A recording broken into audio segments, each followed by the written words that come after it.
여러분 안녕하세요. 모두 건강하게 잘 지내고 있죠? 네, 오늘은 지난 시간에 이어서 Second Language Learning 그 우리 How Languages Are Learned 이 책의 Chapter 2 들어가기 전에 이 제2언어 학습과 관련된 여러 가지 개념을 보고 있는데 오늘 강의 전반부에는 그 모국어 습득 과정을 기반으로 한 제2언어 학습을 교수법으로 어떻게 나왔는지 몇 가지 보도록 하고요. 또 강의 후반부에는 지난 시간에는 L2 Learning에 있어서 Age Factor, 그 연령이 개입하는 그런 여러 가지 이슈들을 봤는데 오늘은 또 다른 그런 팩터들, 다른 Second Language Learning에 필요한 개념들을 오늘 강의 후반부와 다음 4월 9일까지 그 개념들을 더 살펴보고 다음 주에 4월 14일 그 주에 How Languages Are Learned Chapter 2 내용을 보도록 하겠습니다. 자, 오늘 강의 내용 한번 보도록 하죠. 자, 오늘 살펴볼 teaching method는 크게 네 가지입니다. Series method, direct method, total physical response, natural approach입니다. 자, 이 중에 series와 direct method는 그 모국어 습득 과정의 모습을 그대로 제2언어 습득 과정에 투영한 그런 teaching method라고 볼 수 있습니다. 또 TPR과 natural approach는 어린이들의 그 언어 습득 과정을 성인 학습자에게도 L2를 배우는 성인 학습자에게 투영시키고자 한 티칭 메소드입니다. 자, 먼저 제1언어 습득의 그 관점을 그대로 언어 티칭, 언어 교수에 적용한 두 가지 티칭 메소드, 즉 시리즈 메소드와 디렉트 메소드를 보도록 하겠어요. 자, 시리즈 메소드는 제2언어를 학습할 때 디렉트 티칭, 즉 그 해당 언어로 가르치고 또 모국어의 트랜슬레이션을 하지 않죠. 또한 문법 교육에 있어서도 그 문법의 규칙이나 explanation을 전혀 하지 않습니다. 그러면 즉 해당 외국어 배우고자 하는 제2언어나 외국어로 디렉트 티칭을 한다는 얘긴데요. 어떤 식으로 하는가? Series of easy sentences를 사용해서 하는 겁니다. 자, 이 말이 무슨 말이냐면 일단 학습자가 이해하기 쉬운 시리즈로 된 문장을 직접 번역하지 않고 또한 문법 규칙 설명하지 않고 가르치는 것을 말합니다.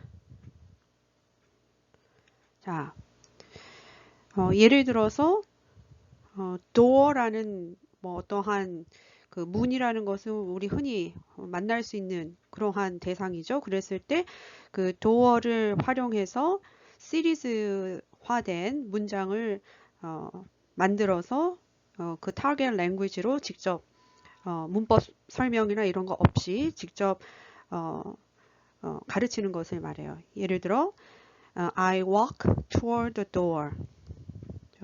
문으로 다가가서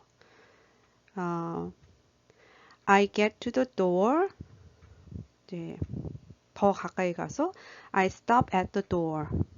그 앞에 멈춰서서 I stretch out my arm. 손을 뻗고 I take hold of the handle. And I turn the handle. I open the door. I pull the door. 자, 문으로 다가가서 이제 그 문을 손잡이를 잡고 여는 그런 시리즈, easy sentences로 만들어진 시리즈를 사용해서 아주 쉽게 이해할 수 있도록 더 나아가서 저장할 수 있도록 기억할 수 있도록 현실과 관련시켜서 가르치는 그런 시리즈 메소드가 있습니다. 자, 또 하나 디렉트 메소드는 그 특징이 역시 시리즈 메소드처럼 타겟 랭귀지로 디렉트 티칭을 하고 no translation이죠. 또 no grammar rules or explanations. 이거는 동일합니다. 그런데 이제 디렉트 메소드의 특징은 oral interaction이 상당히 많아요.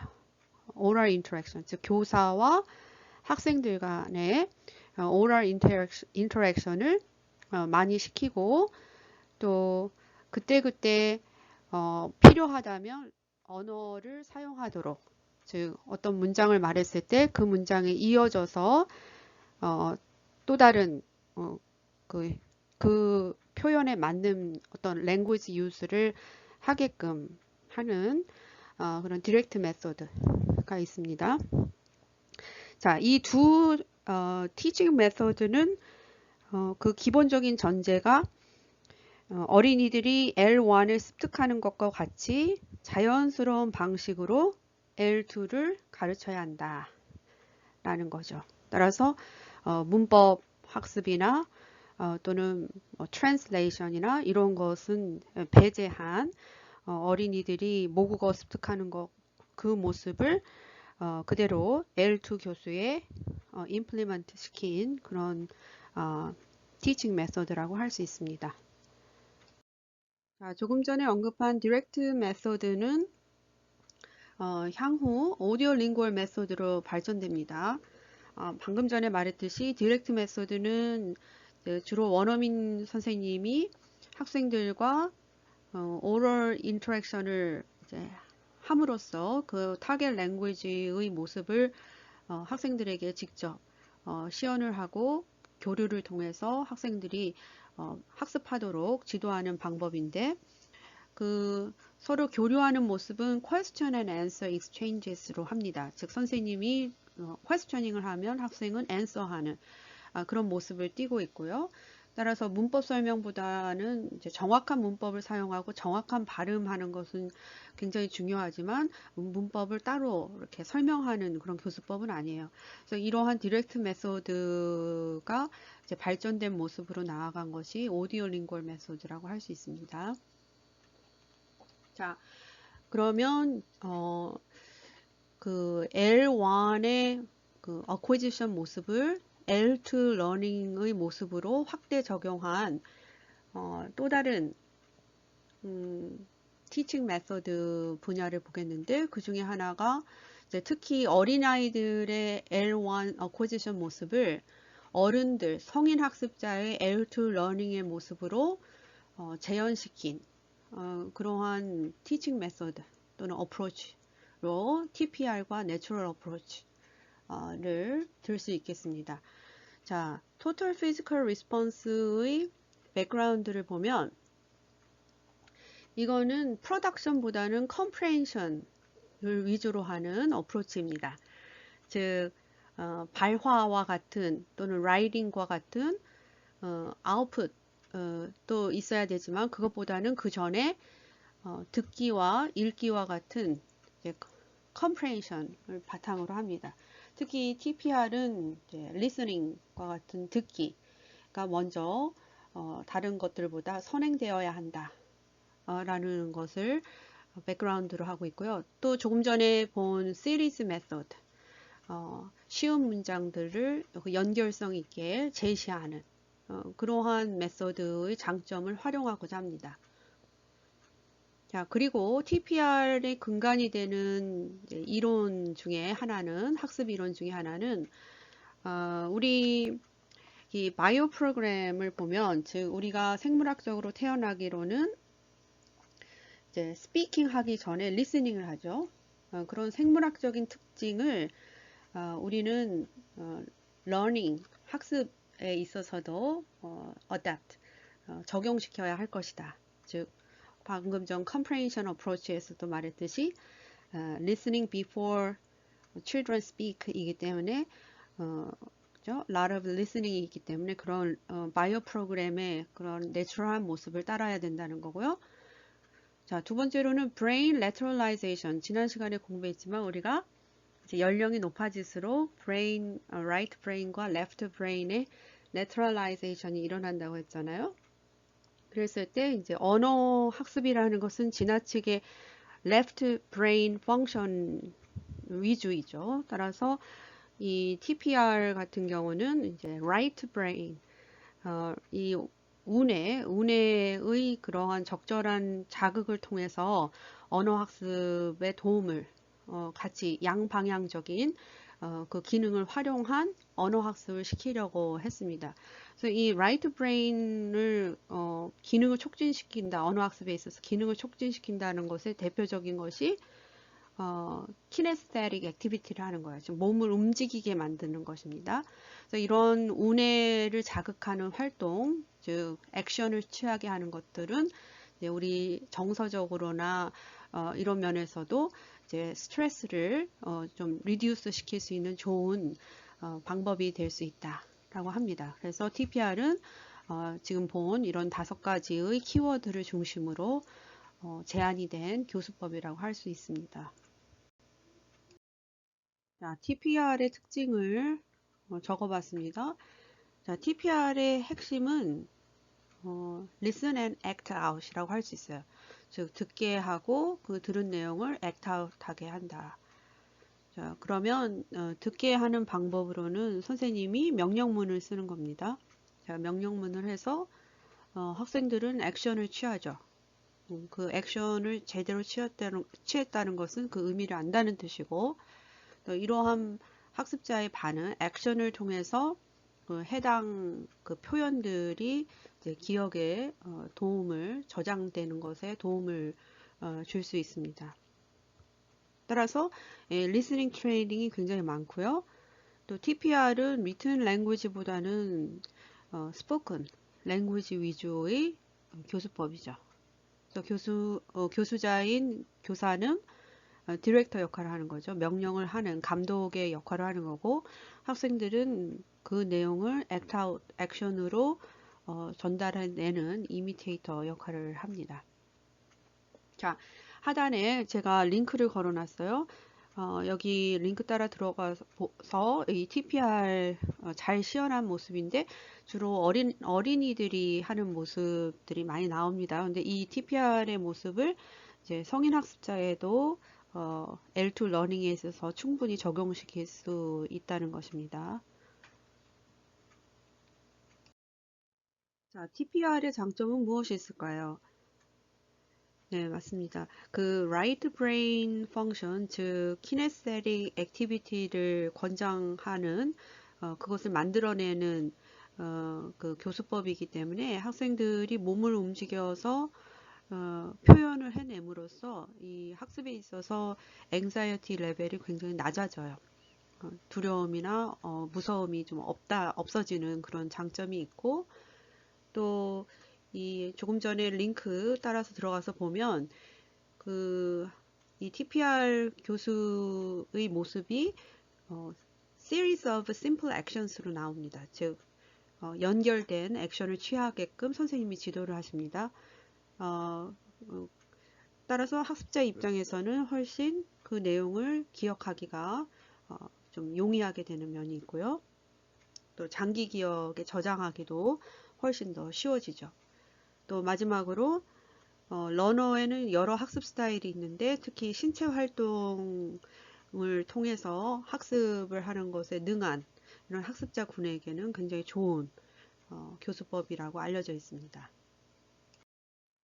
반면에 TPR의 단점이나 제한점으로는 이 TPR은 비기닝 레벨, 프로피시시 레벨이 초급 수준인 학습자에게 더 맞는 학습법으로 알려져 있습니다.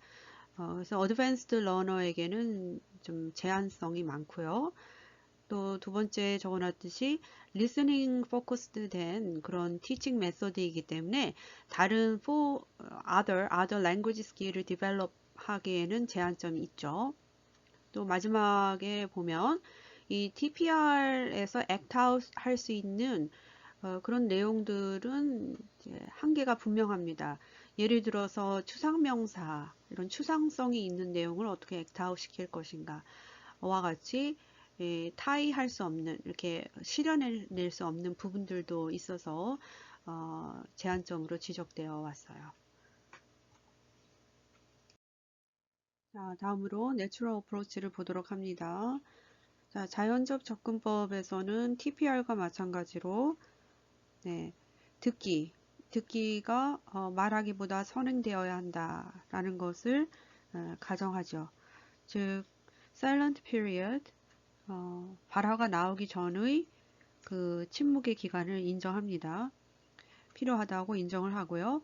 자, 두 번째 적어놨듯이 의사소통이라는 것이 언어의 주요 기능이다 라고 생각하기 때문에 그 의사소통에 있어서 이해 가능한 언어 입력을 제공해야 한다라고 주장을 하죠. 즉 이해 가능한 언어 입력, comprehensible input을 입력시키는 게 중요하다라고 하고요. 또 하나 세 번째, 그 입력이 충분하다면 우리가 필요한 문법은 자동적으로 이해하게 된다라고 봅니다. 그래서 그라마 인스트럭션을 굳이 시킬 필요가 없고, 자, 그 이해 가능한 입력을 충분히 제공하면 필요되어지는 문법은 자동적으로 제공된다라고 보는 입장이고요. 또 마지막으로 이 어펙티브 필터를 낮춰주는 그런 전제를 하고 있습니다. 즉, 이 어펙티브 필터를 낮추면 컴피턴스가 높아지기 때문에 모티베이션도 높아지고요. 그래서 컴피턴스를 습득할 수 있게 되지만 어펙티브 필터가 높아지면 그만큼 습득자는 unmotivated 되고 confidence도 부족해져서 이제 언어 학습자로 실패할 염려가 있다. 따라서 결국 이 affective 필터를 낮추어주는 그러한 우리의 언어 교습의 모습을 띄워야 한다라는 게 이 자연적 접근법의 특징입니다. 자, 이런 내추럴 어프로치를 랭귀지 인스트럭션에서 적용시키자면 우리 1주차에서 잠깐 보았듯이 크게 세 단계로 이루어졌었죠. 자, 첫 번째 단계에서는 컴프레hension을 위주로 하는 스테이지입니다. 즉, 프로덕션을 굳이 강요하지 않고 사일런트 피리어드가 있다라는 전제하에 학생들로 하여금 리스닝을 많이 시키고 그 리스닝한 내용들을 경우에 따라서는 TPR로 몸으로 표현해내는 그런 연습을 시키는 단계입니다. 자, 두 번째 단계는 pre-production 스테이지죠. 즉 발화가 이제 초창기 발화로 나타나기는 하지만 에러가 많이 나옵니다. 이때 교사들은 유념해야 할 점이 뭐였죠? 네, 굳이 에러 코렉션을 지나치게 하지 않는다라는 거였고요. 마지막 세 번째 단계는 프로덕션 스테이지였죠. 이제 학생들이 좀 더 긴 발화를 하게 되면 그 발화의 다양성을 추구하기 위해서 다양한 게임이나 이런 액티비티를 추구할 필요가 있다. 자, 이런 세 단계로 이루어집니다. 자, 이 내추럴 어프로치는 굉장히 학습자 중심으로 학습자 정의적 상태, 어펙티브한 상태를 낮추어주면서 스스로 말할 수 있을 때까지 기다려주는 그러한 언어 접근법입니다. 장점은 이런 학습자의 정의적 상태를 고려한다. 또 말할 수 있을 때까지 기다려준다라는 게 있지만 단점은 이 사일런트 피리어드를 통해서 스피치가 정말로 나오는가 이 부분에 있어서 즉 스피치가 이머지 될 때까지 언제까지 우리가 기다려야 하는가 교사로서 이런 의구심을 품은 학자들이 있었고요. 그리고 이해 가능한 입력을 주어서 이 의사소통에 있어서의 그런 스킬을 늘릴 수 있다라고 했는데 과연 comprehensible input의 개념이 무엇인가에 대해서도 의구심을 갖는 학자들이 있었고 그리고 조금 전에 말한 세 단계를 통해서 naturally language can be learned라는 이 두 번째 단계인 학생들의 그 에러 커렉션에 있어서 에러 커렉션이나 피드백을 주지 않는 것에 대해서 의구심을 품는 학자들이 있었죠. 자, 이상과 같이 우리 오늘 코스 전반부에서는 그 L1 acquisition의 모습을 L2 learning으로 투영시킨 몇 가지 교수법을 보았습니다.